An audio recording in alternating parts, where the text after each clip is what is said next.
यापूर्वीसुद्धा या मोरिवली पाड्याकडे जाणाऱ्या रोडचा आपण व्हिडिओ टाकला होता. मोहन ग्रीन्स हे संकुल उभं राहतं आहे म्हणून तिथला रोड अगदी तुळतुळीत आहे. पण इथून पुढे गेल्यावर या रोडची ही अशी अवस्था का? निवडणुका झाल्या, लोकप्रतिनिधी निवडून आले, तरीसुद्धा रस्त्याला कोणी वाली का नाही?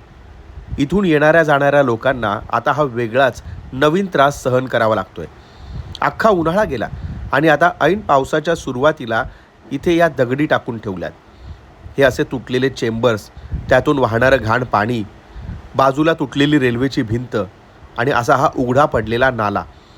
इथून जर कोणी पडलं, दुखापत झाली तर हे कोण भरून देणार?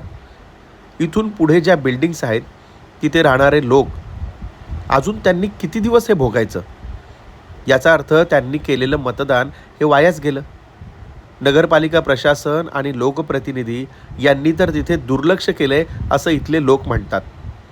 मी तर म्हणतो, कुणाला जर काही पडलेलं नाही आहे तर आता इथून येणाऱ्या जाणाऱ्या लोकांनी बोटी विकत घ्या, कारण आता काहीच दिवसात येणाऱ्या पावसात तुम्हाला बोटीनेच प्रवास करायचा आहे. रस्ता काय तुमच्या नशिबात नाही.